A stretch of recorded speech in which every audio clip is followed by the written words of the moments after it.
సామెతలు 23:15 చదువుతున్నాను. నా కుమారుడా, నీ హృదయమునకు జ్ఞానము లభించిన ఎడల నా హృదయము కూడా సంతోషించును. దేవుడు మనల్ని చూసి సంతోషించాలి అని అంటే మనం బుద్ధిహీనులుగా కాకుండా జ్ఞానము కలిగిన వారిగా ఉండాలి అని బైబిల్ సెలవిస్తుంది.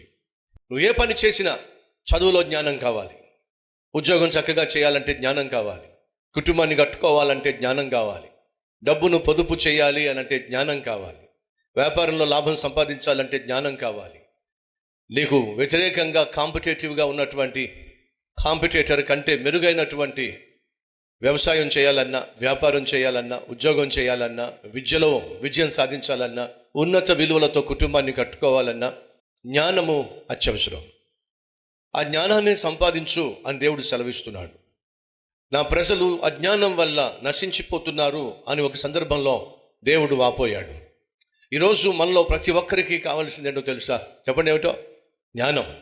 బుద్ధిహీనత దేవునికి దూరం చేస్తుంది, దేవుణ్ణి దుఃఖపరుస్తుంది.